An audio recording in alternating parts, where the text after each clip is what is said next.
അസ്സലാമു അലൈക്കും വറഹ്മത്തുള്ളാഹി തആല വബറകാതുഹു. ഉസ്താദുമാരെന്ന് പറഞ്ഞാൽ നമ്മുടെ സമൂഹത്തിൽ അതെ നമ്മളെ ഏറ്റവും ബഹുമാനിക്കുന്ന വ്യക്തികളാണല്ലോ അല്ലേ.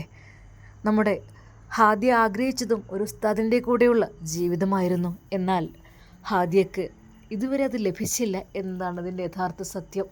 എന്നാൽ ഇൻഷാ അല്ലാഹ് ഇപ്പോഴിതാ നമ്മൾ ഉസ്താദിൻ്റെ അടുത്തേക്ക് എത്തിക്കഴിഞ്ഞു. അവളുടെ ആദ്യ ഭർത്താവ് ജസീർ അവളധികം ചതിക്കുകയും അതുപോലെ തന്നെ അനിയനെ ചതിയിൽപ്പെടുത്തുകയും സ്വന്തം ഭാര്യയെ കൊല്ലാൻ വരെ ശ്രമിക്കുകയും ചെയ്ത വ്യക്തിയാണ്. എന്തൊക്കെ തന്നെയാലും അതിൽ നിന്നൊരു പുതിയ ജീവിതം നമുക്ക് ഹാദിയക്ക് ഉണ്ടാവണം, അതാണല്ലോ നാം ആഗ്രഹിക്കുന്നതും. എന്നാൽ എൻ്റെ പ്രിയപ്പെട്ട കൂട്ടുകാരെ, അതിവേദനാജനകമായ ഒരു സംഭവം ഇന്ന് നമ്മൾ കേട്ടുല്ലേ. അതായത് പരീക്ഷയ്ക്ക് വേണ്ടി പോയ ഉസ്താദ് കുഴഞ്ഞു വീണ് മരിച്ചു എന്നുള്ളൊരു വാർത്ത. കണ്ണൂരിലാണ് സംഭവം എന്നാണ് അറിയാൻ കഴിഞ്ഞത്. എന്തൊക്കെ തന്നെയാണ് അല്ലാഹു സുബ്ഹാനഹു വ തആല ആ ഉസ്താദിന് അദ്ദേഹത്തിൻ്റെ ജീവിതത്തിൽ എന്തെങ്കിലുമൊക്കെ തെറ്റുകുറ്റങ്ങൾ വന്നു പോയിട്ടുണ്ടെങ്കിൽ എല്ലാം പുറത്ത് കൊടുത്ത് അല്ലാഹു സുബ്ഹാനഹു വ തആല മാപ്പാക്കി കൊടുക്കട്ടെ. അദ്ദേഹത്തിൻ്റെ ഖബർ ജീവിതം വിശാലമാക്കി കൊടുക്കട്ടെ. ഉസ്താദ് എന്ന് വെച്ചാൽ എന്താ, നമ്മുടെ കഥയിലൊക്കെ ഉസ്താദുമാരെ കൂടുതൽ ബഹുമാനിക്കാനും ഒക്കെ ഉള്ള കാരണം മറ്റൊന്നുമല്ല. ഉസ്താദ് എന്ന് വെച്ചാൽ പൊതുവെ ഉസ്താദുമാർ സാധാരണ രീതിയിൽ തെറ്റുകളിൽ നിന്ന് വേർപെട്ട് നിൽക്കുന്നവരായിരിക്കും അധികം. എല്ലാ ഉസ്താദുമാരും എന്ന് ഞാൻ പറയുന്നില്ല, എന്നാൽ ഒരു 3/4 ഭാഗം ഉസ്താദുമാരും അങ്ങനെ തന്നെ ആയിരിക്കും. അത് അള്ളാഹുവിൻ്റെ പ്രീതി മാത്രം കാംക്ഷിച്ച് അതുപോലെ നല്ല രീതിയിൽ അള്ളാഹുവേ ഇന്നല്ലെങ്കിൽ നാളെ ഞങ്ങൾ അള്ളാഹുവിൻ്റെ മുമ്പിൽ ഉത്തരം പറയേണ്ടവരാണല്ലോ എന്ന് പേടിച്ച് കഴിയുന്നവരുണ്ട്. ഒരു തെറ്റുപോലും ചെയ്യാത്ത ഒരുപാട് ആളുകളുണ്ട്. ഉസ്താദ് എന്ന് പറയുമ്പോൾ തന്നെ എല്ലാവരുടെയും മനസ്സിലേക്ക് കടന്നു വരുന്നതും അങ്ങനെ തന്നെയാണ്. നല്ല സോലിഹായ ഹൈറായ ജീവിതം ജീവിക്കുന്ന ആളുകൾ, തെറ്റിലേക്കൊന്നും പോകാതെ അല്ലേ. നമ്മളൊക്കെ അങ്ങനെ തന്നെയാണല്ലോ പഠിച്ചതും, നമ്മളൊക്കെ പഠിപ്പിച്ച ഉസ്താദുമാരും ഒക്കെ അങ്ങനെ തന്നെയാണ്. അതുമാത്രമല്ല, അവർ ഖുർആൻ പഠിപ്പിക്കുക, അള്ളാഹുവിൻ്റെ ദീനിനെ പഠിപ്പിക്കുന്നവരാണ്. ദീനിനെ പഠിപ്പിക്കുന്നവരെന്ന് വെച്ചാൽ ഏറ്റവും നല്ല ജോലി ഏതാണെന്ന് ചോദിച്ചാൽ ഇതാ അള്ളാഹു സുബ്ഹാനഹു വ തആലയുടെ പരിശുദ്ധ കലാം പഠിപ്പിക്കുന്ന ജോലിയാണ് എന്നാണ്.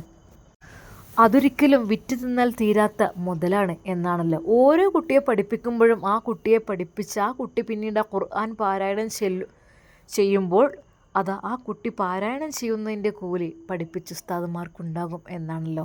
എന്തൊക്കെ തന്നെയായാലും ഇന്നൊരു ഉസ്താദ് പൊതുപരീക്ഷയ്ക്കിടെ കുഴഞ്ഞു വീണ് മരിച്ചു എന്നൊക്കെ പറഞ്ഞു. ഏതായാലും നല്ല രീതിയിൽ തന്നെ ദീനിയായ വഴിയിൽ ജീവിക്കുമ്പോൾ ദീനിനെ പഠിപ്പിക്കുന്നതിനിടയിൽ ദീനിൻ്റെ കാര്യങ്ങളെല്ലാം പറഞ്ഞ് മനസ്സിലാക്കി പഠിപ്പിച്ച് പരീക്ഷ എടുക്കുന്നതിനിടയിലാണ് അങ്ങനെ ഒരു കാര്യം ഉണ്ടായതെന്നാണ് അറിയാൻ കഴിഞ്ഞത്. അല്ലാഹു സുബ്ഹാനഹു വ തആല അദ്ദേഹത്തിൻ്റെ ദറജ ഉയർത്തട്ടെ. ഇൻഷാ അല്ലാഹ് നമുക്ക് കഥയിലേക്ക് പ്രവേശിക്കാം. റിസ്വാന വക്കീൽ ചില്ലറക്കാരിയല്ല, അവൾ വക്കീലാണ് എന്നതിന് പുറമെ വീണ്ടും വക്കീലിൻ്റെ ഉപരിപഠനത്തിന് വേണ്ടി പോകുകയാണ് വിദേശത്തേക്ക്. അതിനിടയിലാണ് നമ്മുടെ ആഷി ഉസ്താദ് കാര്യങ്ങൾ പറഞ്ഞത്. എന്നാൽ തന്നെ കൊണ്ട് കഴിയുന്ന രീതിയിൽ ആ കേസ് വാദിച്ച് സത്യത്തിന് ഞാൻ മുൻതൂക്കം കൊടുക്കും, സത്യം വിജയിക്കണം എന്നുള്ള ലക്ഷ്യത്തോടെയാണ് നമ്മുടെ വക്കീൽ എത്തിയത്. ആഷി ഉസ്താദിനും നല്ല വിശ്വാസമുണ്ടായിരുന്നു. എന്നാൽ അതിനിടയിൽ അപ്പോഴേക്കും മറ്റേ വക്കീൽ ഇങ്ങനൊരു പണി ചെയ്തത് കൊണ്ട് തന്നെ അത് വല്ലാത്തൊരു ഷോക്കായി മാറി. പക്ഷേ റിസ്വാന വക്കീൽ ഒട്ടും തളർന്നില്ല. അവൾ നേരിട്ട് തന്നെ കോടതിയിൽ എല്ലാം ചോദിച്ച് വിശദീകരണം തേടുകയാണ്. എന്ത് തെളിവിൻ്റെ അടിസ്ഥാനത്തിലാണ് അവനെ ലോക്കപ്പിലിട്ടതെന്നും ജയിലിലാക്കിയതെന്നും ചോദിച്ച് അവൾ തന്നെ പുഷ്പം പോലെ ഇറക്കിക്കൊണ്ടുവരികയായിരുന്നു. നിരപരാധിയായ സഫീറിനെ ശിക്ഷിച്ചതിൽ അവൾക്ക് വളരെയധികം ഖേദമുണ്ടായിരുന്നു. അതിന് കോടതി വ്യക്തമായ മറുപടി തരണം എന്നും അവൾ ആഗ്രഹിക്കുന്നു. പെട്ടെന്ന് തന്നെ അവളുടെ എതിർകക്ഷിയായ ജസീറിനെ ഹാജരാക്കുവാൻ വേണ്ടിയിട്ടും പറയുകയാണ്. എന്നാൽ പോലീസ് നേരെ ജസീറിനെ തേടി നടക്കുകയാണ്. അവൻ്റെ ഡീറ്റെയിൽസും കാര്യങ്ങളും എല്ലാം നോക്കിക്കൊണ്ട് നേരെ അഡ്രസ്സ് വീട്ടിലേക്കാണ് പോയത്. ഫോണിലേക്ക് അടിച്ചു, പക്ഷേ എടുത്തില്ല. അതുകൊണ്ട് തന്നെ നേരെ പുളിക്കൽ തറവാട്ടിലേക്ക് ഒരു വാഹനം നിറയെ പോലീസുകാർ കടന്നു വരികയാണ്. ആരാണിപ്പോൾ ഈ ഒരു സമയത്ത്? ഉമ്മ വന്ന് വാതിൽ തുറക്കുന്നു. ഇതെന്താ സഫീറിൻ്റെ വീട്ടിലത്? അത് അതെ. എന്താ ഒരു മടി അല്ലെന്ന് ചോദിച്ചു. അവനെവിടെ? അവന് ഇവിടെ ഇല്ലല്ലോ. എങ്ങോട്ട് പോയി? അവൻ ഇവിടെ ഇല്ലല്ലേ ഇനി, അവൻ എന്നോ പോയതല്ലേ. എന്തേ? അവൻ എങ്ങോട്ടാണ്? എന്നോ പോയിട്ടില്ല. പിന്നെ ഓനിവിടെ ഇല്ല. അതെ, അവർ കോടതിയിൽ ഹാജരായി വരുമെന്നും ഉമ്മയുടെ അടുത്തില്ലായിരുന്നു. അതൊന്നും പറഞ്ഞിട്ടുമില്ലായിരുന്നു. ഇനി പറഞ്ഞിട്ടുണ്ടെങ്കിൽ തന്നെ മകനെ രക്ഷപ്പെടുത്തുവാൻ വേണ്ടിയിട്ട് ഒരു കളവ് പറയാമെന്നും വിചാരിച്ചു. അവനിവിടെ ഇല്ലല്ലോ. ഓൻ പോയിട്ട് ഇപ്പോൾ എത്ര 1.5 മാസമായില്ലേ. എന്തേ കാര്യം? ഒന്നുമില്ല, അവനൊന്ന് കിട്ടണം. ഇവിടെ ഇല്ലേ? ഓൻ എവിടെയാണ്? ഓൻ മസ്കറ്റിലാണ്. ഓരോ ബിസിനസ്സിൻ്റെ കാര്യത്തിന് വേണ്ടി പോയതാണ്. എന്തേ? ശരിക്കും ഒട്ടും കൂസലില്ലാതെ ചോദിക്കുന്നു കേട്ടപ്പോൾ പോലീസ് പറഞ്ഞു, അതെ, അവന് കഴിഞ്ഞ ആഴ്ച അവിടെ ഹാജരായ ആളായിരുന്നു. പിന്നെ ഇങ്ങനെ പെട്ടെന്ന് അവൻ ഓനോ? എന്തൊക്കെയാണ് നിങ്ങളീ പറയുന്നത്? ഓനെന്തായാലും ഇവിടെ ഇല്ല. Search please. അപ്പോൾ തന്നെ പോലീസുകാർ അകത്തേക്ക് തള്ളിക്കയറി. നിങ്ങൾ എന്തേ കാണിക്കുന്നത്? ഞങ്ങൾക്കൊന്ന് വിശദമായ പരിശോധന വേണം. എവിടെയാണ് സഫീറിൻ്റെ റൂം? അത് ഓനിവിടെ ഇല്ലേ? മാറിടൂ. പെട്ടെന്നതാ അങ്ങോട്ട് എല്ലാ റൂമിലും പോയിട്ട് സെർച്ച് ചെയ്യുന്നു. അങ്ങനെയതാ മുകളിലത്തെ റൂമുകളിൽ പരതിയപ്പോൾ ഒരു റൂമിലേക്ക് കടന്നപ്പോൾ അതാ പകുതി തുറന്നിട്ട പൗഡറിൻ്റെ ടിന്നും പകുതി അടിച്ചു വെച്ച സ്പ്രേയും ഊരിയിട്ട ഷർട്ടും എല്ലാം കൂടി കണ്ടപ്പോൾ ശരിക്കും അവർ ഇതാരുടേതാണ്?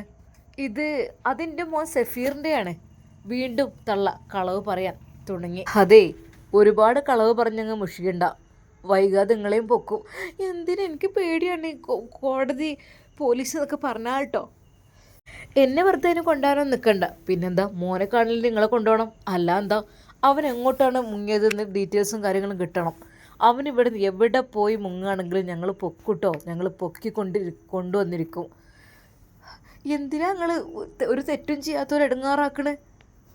വീടാകെ പരതി. എന്നാൽ വല്യമ്മ കിടക്കുന്ന ആ റൂമിലേക്കും അവരെത്തി. വീൽ ചെയറിൽ വല്യമ്മ. അല്ല വല്യമ്മ, നിങ്ങൾ ആരാണ്? ജസീർ എൻ്റെ പേരക്കുട്ടിയാണ്. അവനെവിടെ? ഓൻ ഇന്ന് രാവിലെ എവിടേക്കോ ഒന്നാണ് പോയിനെ. എവിടേക്ക് പോനെ മോനെ? ഞാൻ കണ്ടിട്ടില്ല. ആഹാ, എന്നിട്ട് എന്താ? അവർ പറഞ്ഞത് 1.5 മാസമായിട്ട് ഇവിടെ ഇല്ല. എന്തൊക്കെയാണ്? അതൊന്നും എനിക്കറിയില്ല. എന്ന് എൻ്റെ കുട്ടീനെ ഞാൻ കണ്ടതായിരുന്നു ഇവിടെ. എന്തേ സാറേ കാര്യമൊന്നുമില്ല വല്യമ്മ.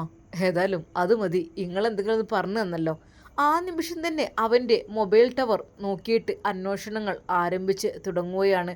പക്ഷേ അവന് 1 നമ്പറും 2 നമ്പറും അല്ല, പല നമ്പറുകളാണ് അവൻ യൂസ് ചെയ്യുന്നത്. അതുകൊണ്ട് തന്നെ പോലീസിന് ശരിക്കും വട്ടം കറക്കുന്നത് തന്നെയായിരുന്നു അവൻ്റെ പരിപാടി. എന്നാൽ റിസ്വാൻ വക്കീലും ചിലത് തീരുമാനിച്ചിരുന്നു. ഇല്ല, അവനെ അങ്ങ് വെറുതെ വിടാൻ പറ്റില്ല.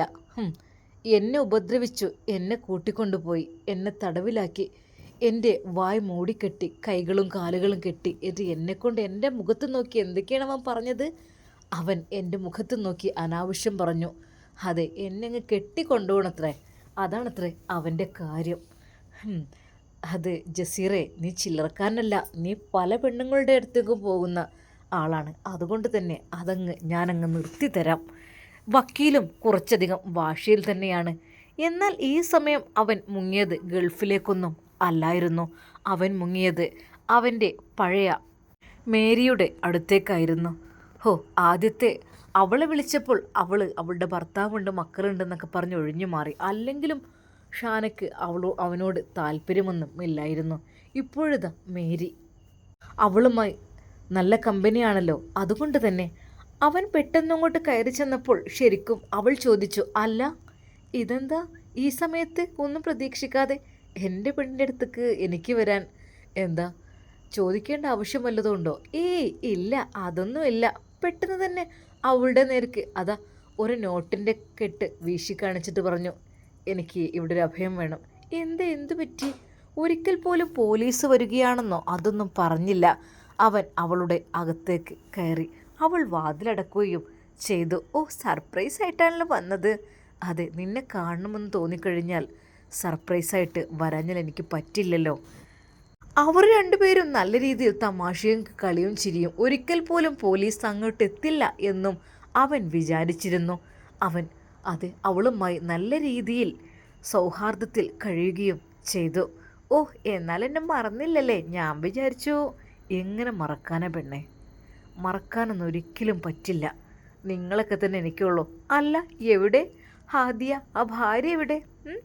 അന്ന് റിസോർട്ടിൽ നിന്ന് തീരെ ഇഷ്ടപ്പെട്ടില്ല തോന്നുന്നത്. അവൾ ഇഷ്ടപ്പെട്ടാലും ഇല്ലെങ്കിലും നോ പ്രോബ്ലം, എനിക്ക് എൻ്റെ ഇഷ്ടങ്ങളുണ്ട്, അതിനാണ് ഞാൻ മുൻതൂക്കം നൽകുന്നത്, അല്ലാതെ മറ്റൊരാളുടെ ഇഷ്ടത്തിനല്ല. അത് എനിക്ക് ഒരു ഇഷ്ടമുണ്ട്, അതിന് വേണ്ടിയിട്ടാണ് ഞാൻ എപ്പോഴും അതിനു വേണ്ടിയേ നിൽക്കുള്ളൂ. അപ്പോഴും അവൻ്റെ അഹങ്കാരത്തിന് ഒരു കുറവുമില്ല. എന്നാൽ പോലീസ് അവനെ പരതുകയാണ്. അവൻ്റെ ഫോണുകൾ പലയിടത്തായിട്ട് അവൻ ഉപേക്ഷിച്ചു വെച്ചു. അവൻ്റെ കൈകളിൽ ഇപ്പോൾ ആരുടെ അടുത്തുമില്ലാതെ, അതായത് ആധാറുമായൊന്നും ഘടിപ്പിക്കാത്ത ഒരു നമ്പറാണ് പുതിയതായിട്ടുള്ളത്. വക്കീലും അയാളും. വക്കീൽ ശരിക്കും ഒളിവിൽ പോയെന്നും തോന്നുന്നുണ്ട്. എന്തൊക്കെ തന്നെയാലും അവന് വേണ്ടിയുള്ള തിരച്ചിൽ തുടങ്ങിക്കൊണ്ടിരിക്കുകയാണ്. എന്നാൽ ആഷി ഉസ്താദ് ഈ സമയം വീട്ടിൽ പറയുന്നു, ഉമ്മ എന്തൊക്കെ തന്നെയാലും ജസീറിനെ പിടിക്കാനുള്ള എല്ലാ പദ്ധതികളും വിട്ടിട്ടുണ്ട്. മോനെ സത്യം വിജയിക്കും, അതെ സത്യം വിജയിക്കണം ഇൻഷാ അല്ലാ. എൻ്റെ ഉമ്മ, ഞാൻ ഉമ്മയുടെ ഒരു കാര്യം പറയട്ടെ. എന്താ മോനെ? എനിക്ക് ഈജിപ്തിലേക്ക് പോകാനായിട്ടുണ്ട്, പഠിക്കണം ഉമ്മ. സഫീറും എൻ്റെ കൂടെ പഠിക്കാൻ ഏറെ ആഗ്രഹിച്ചതാണ്. പക്ഷേ അവന് ഇതൊക്കെ എന്തെങ്കിലും ഒന്നായിട്ട്. പൊന്നു മോനെ, ഉമ്മാൻ്റെ കുട്ടി ഒന്ന് കാത്തു നിൽക്ക്. അതെ, കാത്തു നിന്നിട്ട് നിങ്ങൾ രണ്ടുപേരും പഠിക്കാൻ പോയിക്കോളി. അതിനു മുമ്പ് ഈ കേസൊക്കെ ഒന്ന് തെളിഞ്ഞൊന്ന് ലെവലാകട്ടെ. കാരണം അങ്ങനെ ഇങ്ങനെയൊക്കെ ആയിട്ട് എന്താ മോനെ, എൻ്റെ പൊന്നു മോനെ, കുറച്ചും കൂടി ദിവസം ലീവ് എടുക്കും മോനെ. ഉമ്മ ക്ലാസ് തുടങ്ങാൻ ഇനി ദിവസങ്ങളില്ല. ഇനി അതിനിടയിൽ മോനെ അതൊക്കെ റെഡിയാകും. അതിനു മുമ്പ് ഹാദിയ മോളെ വീട്ടിലും കൊണ്ടാക്കി കൊടുക്കണം. നീ പോകുന്നതിന് മുമ്പായിട്ട് തൽക്കാലം ഇവിടെ നിൽക്കട്ടെ. എന്തായാലും ഇങ്ങനെയൊക്കെ ആയല്ലോ, ഇനി അവനെ പേടിക്കേണ്ട അവസ്ഥയില്ലല്ലോ. എന്തായാലും റബ്ബേ, ഏതായാലും പെട്ടെന്ന് അങ്ങോട്ട് അതൊക്കെ കാര്യങ്ങളൊക്കെ ഒഴിവാക്കിയില്ലേ ഉമ്മ. അതൊക്കെ അവൾ ഫസ്റ്റ് ചെയ്ത് കഴിഞ്ഞില്ല. പക്ഷേ അവൻ എൻ്റെ ഭാര്യ എന്ന് പറഞ്ഞ് നടക്കുകയാണ്. അങ്ങനെ നടന്നു കഴിഞ്ഞാലാണ് ബുദ്ധിമുട്ട്. അവനൊന്നിനും മടിക്കൂല. ഇപ്പോഴെന്നെ എങ്ങനെയൊക്കെ സംഭവിച്ചില്ലേ. എന്നാൽ ഹാദിയ ഉമ്മയോട് പറയുകയായിരുന്നു, ഉമ്മ മോളെ, ഉമ്മ എൻ്റെ ഉപ്പ വിളിച്ചിരുന്നു. ഹോസ്പിറ്റലിൽ കാണിക്കേണ്ട ദിവസമാണ് നാളെ എന്ന് പറഞ്ഞിട്ട് ഡോക്ടർ ചെല്ലാൻ വേണ്ടി പറഞ്ഞിരുന്നു. മോളെ ഈ ഒരു അവസ്ഥയിൽ ജസീറിൻ്റെ എന്തെങ്കിലുമൊക്കെ എല്ലുമ്മ, ഞാൻ പോട്ടെ. എന്തൊക്കെ തന്നെയാലും എനിക്ക് ഇത്രയും ദിവസം നിങ്ങൾ അഭയം നൽകിയല്ലോ മോളെ. ഇനിയിപ്പോൾ തെളിവിന് വേണ്ടി ഹാജരാക്കുവാൻ വേണ്ടി ഉമ്മ അതിൻ്റെ ഒന്നും ആവശ്യമില്ല. കാര്യങ്ങളെല്ലാം റിസ്വാന വക്കീൽ അവതരിപ്പിച്ചു എന്നല്ലേ അറിയാൻ കഴിഞ്ഞത്. എന്തൊക്കെ തന്നെയാലും ഉമ്മ ഇത്രയും ദിവസം എനിക്ക് അഭയം നൽകിയതിന് വലിയൊരു നന്ദി മോളെ. സാരല്ല. സത്യം പറഞ്ഞാൽ ഉമ്മാക്ക് ഹാദ്യ പോകുകയാണെന്നറിഞ്ഞപ്പോൾ മനസ്സ് വല്ലാതെ ഇങ്ങ് വേദനിച്ചു പോയി. എന്താ അറിയില്ല, ഐഷുവിനും തന്നെ വല്ലാത്ത ഒരു വേദന. ഹാദി വിഷമിക്കണ്ട കേട്ടോ. എന്തായാലും ക്ലാസ്സും കാര്യങ്ങളൊക്കെ ഇത്രയും ദിവസം ആശ്വസ്തത എടുത്തു തന്നല്ലോ. ഐഷു, ഞാൻ എന്തായാലും ഹോസ്പിറ്റലിൽ പോട്ടെ. എനിക്ക് നടക്കുവാൻ കഴിഞ്ഞാൽ എത്ര നന്നായിരുന്നു, കോളേജിലേക്ക് വരായിരുന്നല്ലോ. അതൊന്നും കുഴപ്പമില്ല. ഇനിയിപ്പോൾ വീൽ ചെയറിൽ വരികയാണെങ്കിലും ഞാൻ ഹെൽപ്പ് ചെയ്യും. ഐഷു സന്തോഷത്തോടെ അതാണ് പറഞ്ഞത്. ഐഷു ഒത്തിരി നന്ദിയുണ്ട്. എന്തായാലും നാളെ ഞാൻ പോട്ടെ കേട്ടോ. അന്ന് ആഷി ഉസ്താദ് അല്പം ലേറ്റായാണ് വന്നത്. മോനെ, ഉമ്മ ഹാദി കിടന്നോ? മോനെ, അവള് നാളെ പോവാണത്രേ. ശരിക്കും ആഷി ഉസ്താദ് ഞെട്ടിപ്പോയി. അവൻ്റെ ഹൃദയം വല്ലാതെ അങ്ങ് പിടച്ചു. ഉമ്മ അതേ മോനെ, അവളുടെ ഉപ്പ വിളിച്ചിരുന്നു നാളെ ഹോസ്പിറ്റലിൽ ചെല്ലണമെന്ന് പറഞ്ഞിട്ട്. അവൾക്ക് എന്താ തെറാപ്പിയോ കാര്യങ്ങൾ ഒക്കെ വേണമെന്ന് പറഞ്ഞിട്ട്. ഉമ്മ എന്താ മോനെ, ഇനി അവനെ പേടിക്കേണ്ട ആവശ്യമില്ല. അവനുമ്മ ഒളിവിലാണ്, ജസീർ ഒളിവിൽ കഴിയാണ്. എന്തൊക്കെ തന്നെയാണ് സഫീർ കോടതിയിൽ നിന്നൊക്കെ കാര്യങ്ങളൊക്കെ അവർ തമ്മിൽ സംസാരിച്ചപ്പോഴേ ശരിക്കും സഫീറിൻ്റെ ഭാഗത്ത് ഒന്നുമില്ലമ്മ, പാവം നിരപരാധിയാണ്. മോനെ എനിക്കറിയാമല്ലോ എന്താ ചെയ്യുക. കള്ളക്കേസ് എന്ന് വെച്ചാൽ ചില്ലറ കേസൊന്നുമല്ലല്ലോ. ഏതായാലും റിസ്വാന വക്കീൽ അവർ വല്ലാത്തൊരു സംഭവം തന്നെ. അതേ ഉമ്മ, സത്യത്തിന് വേണ്ടി പോരാടും, അതാണ് അവരുടെ ലക്ഷ്യം. ഒരു 5 ക്യാഷൊന്നും വാങ്ങൂല. പിന്നെ അവർക്ക് ക്യാഷിൻ്റെ ആവശ്യം അതുമില്ല. അങ്ങനെ നല്ല രീതിയിൽ അങ്ങനെയുള്ള വക്കീലന്മാരാണ് മോനെ വേണ്ടത്, സത്യത്തിന് മേൽ നിൽക്കുന്ന. അല്ലാതെ കളവ് പറയുന്ന പോലെയൊക്കെ എന്തിനാ, വെറും ക്യാഷിന് വേണ്ടി എന്തെങ്കിലുമൊക്കെ വിളിച്ച് പറയാൻ പറ്റൂലല്ലോ. ഇവർ നല്ല രീതിയിൽ ഡീറ്റെയിൽസും കാര്യങ്ങളും ഒരാൾ എഴുതി കൊടുത്തെന്ന് വിചാരിച്ചിട്ട് അതുപോലെ അങ്ങ് വാദിക്കില്ല.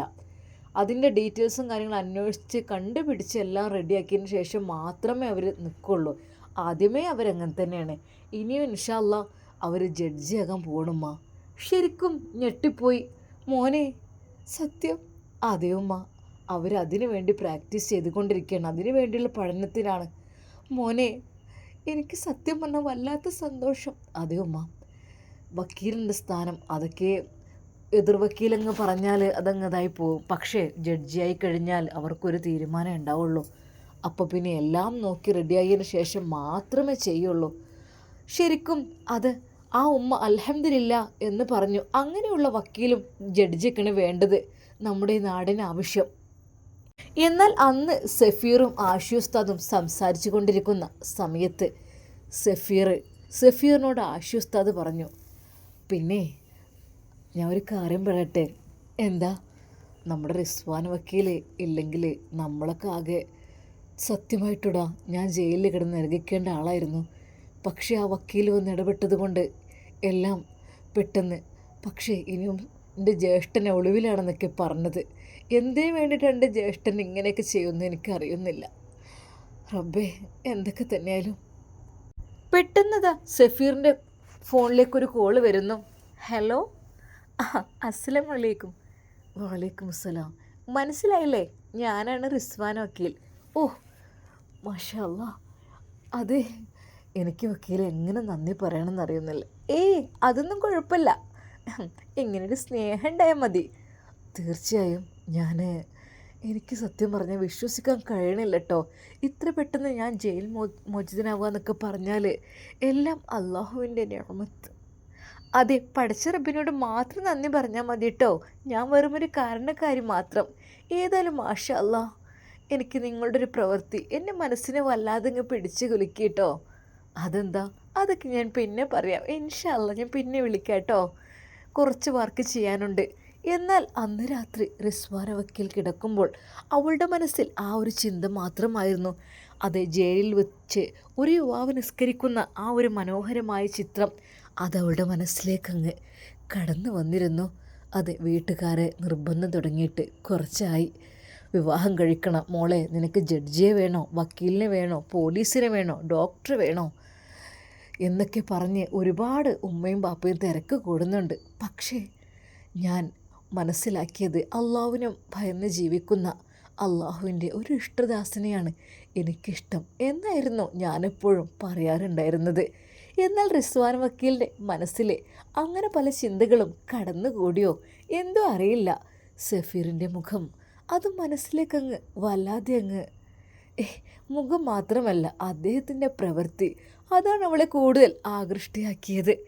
ഇൻഷാ അല്ലാ നമുക്കിതിൻ്റെ ബാക്കി ഭാഗം നാളെ കാണാം. അതുവരേക്കും എല്ലാവർക്കും അസ്സലാമു അലൈക്കും വറഹ്മത്തുള്ളാഹി തആല വബറകാതുഹു.